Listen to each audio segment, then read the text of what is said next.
And I recommend the in-body because measuring a lot of y'all about to tussle with me about this. But a lot of y'all like to get on the scale and measure yourself every day and look on the scale every day, and you get disappointed. I ain't gonna lie, sometimes, you know, if there's somebody, you know, a baddie I'm trying to impress, we may drop down into our frog.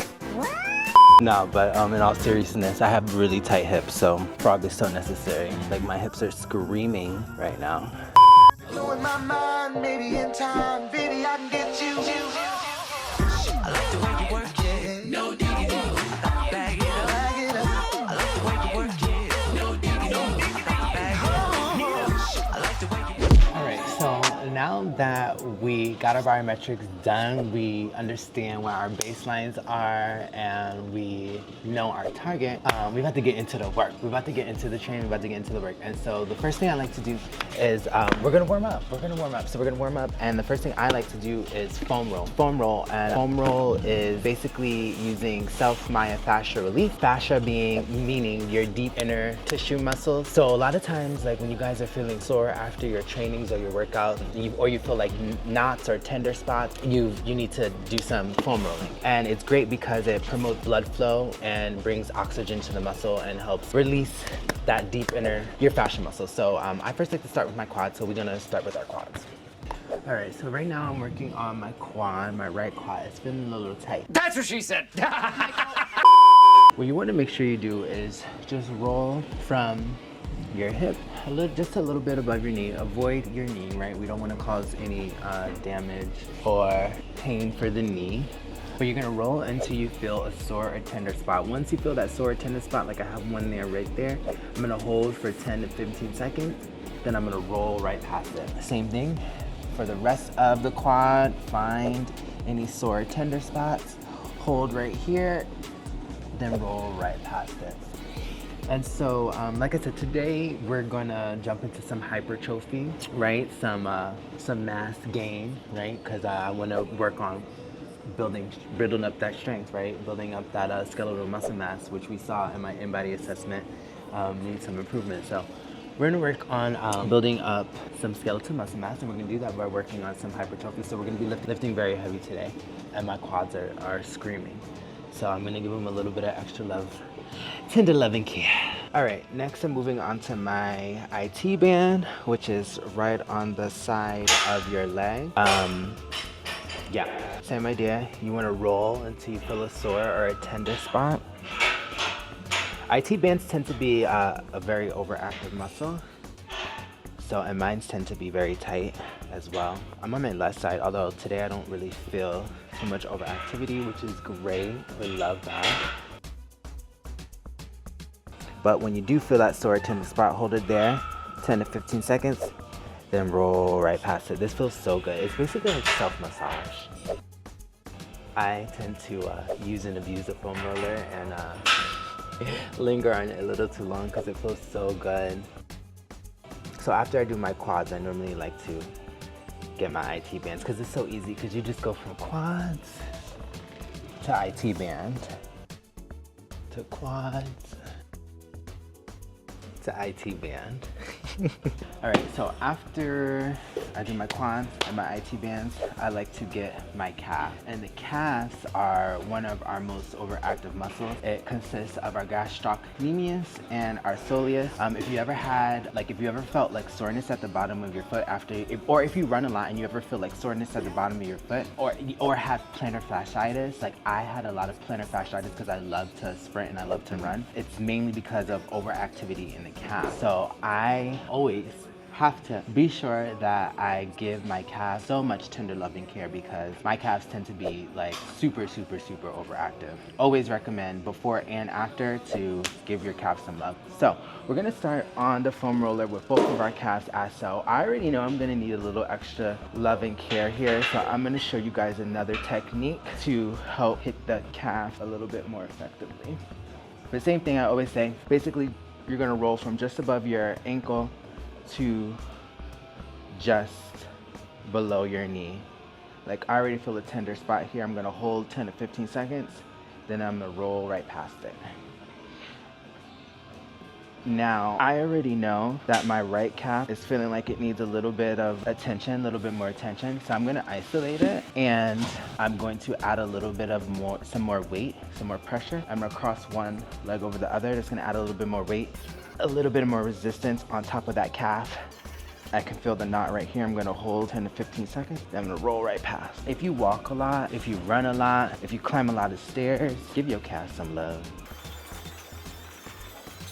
All right, casts are all set, all done. Now that we're done with the casts, I'm gonna get my back and we're gonna hit my lat. Yesterday, we did a lot of back, working our lat, and my back is feeling a little tight, so I'm going to roll that out. So you always wanna make sure you avoid your lower back. Always, always, always avoid your lower back, right? Your spine is already in extension. We don't wanna make it even worse, right? So mid to upper back, always, always, always. Hug yourself nice and tight. Same idea, you're gonna roll till you feel a sore, tender spot.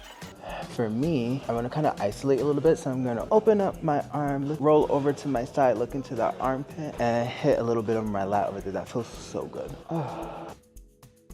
Same thing. All right, gang, that's your foam roller, Self-Myofascial Release. Like I said, I definitely recommend 10 to 15 minutes before and after your training. You're gonna feel so much better. Recovery is gonna be so much better. Your muscles are gonna feel so much better. Your life is gonna be so much better. Okay? Foam roller, Self-Myofascial Release. Tap in, tap in, tap in. All right, gang, so now that we finished foam rolling and Self-Myofascial Release, we can tap into some mobility. Now, I like to go into mobility before my strength training so that I can get my joints nice and lubricated, all my major joints nice and lubricated, especially before I squat. I have tight hips, so I really like to make sure I loosen up my hips if they're tight or feeling locked. All right, so first movement for mobility is our cat-cow. And I like to do about 10 cat-cows just to get that spine activated. So.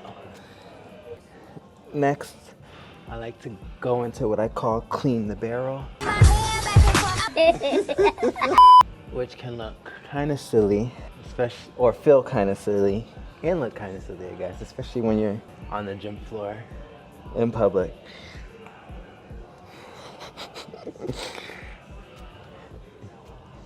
I like to say I'm showing my ass.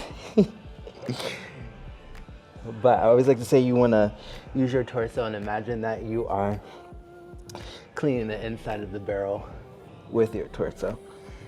But this feels so good for loosening up my hips, but also my neck.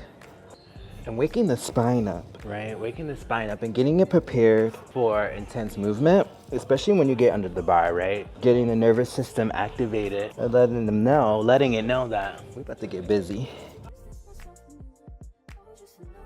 All right, next we're gonna go into some hip hydrants to work our hip joint.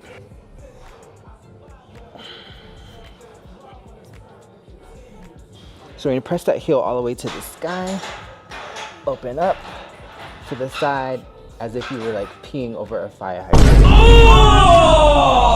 Ew! Like I said, I have tight hips, so these are necessary for me. Hip hydrants.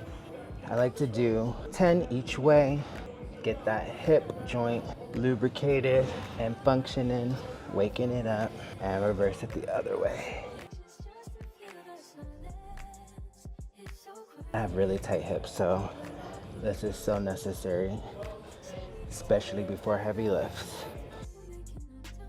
I'm gonna reverse it the other way.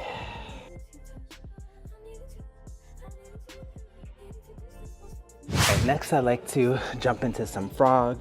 So I'm in that frog position, pelvis to the floor, shift your hips forward, then rock back. Ooh. Say ooh. This also looks very risque and sexualist, the fuck? The fuck? Sexual, especially when you're on the gym floor and in public. I've gotten a lot of side eye, especially as a gay man on the gym floor. A lot of times, I don't know, it can appear to be attention seeking. I ain't gonna lie, sometimes, you know, if there's somebody, you know, a baddie I'm trying to impress, we may drop down into our frog. What? No, but in all seriousness, I have really tight hips, so frog is so necessary. Like my hips are screaming right now.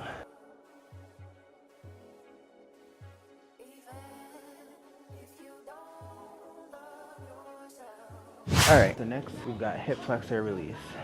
Hands on hips, and we're working that hip flexor, which is right at the front of your pelvis here. You want to make sure you're squeezing that glute forward, and you're going to feel the stretch right in front of right in your hip flexor. So you're basically tucking and untucking your hips, tucking and untucking your hips. I like to do 10. Once I get to the 10th rep, I'm going to hold and I'm going to squeeze for 10 seconds. Hold 10, 9, 8, 7, 6, 5, 4, 3, 2, 1. Good. And I'm going to reverse the other side.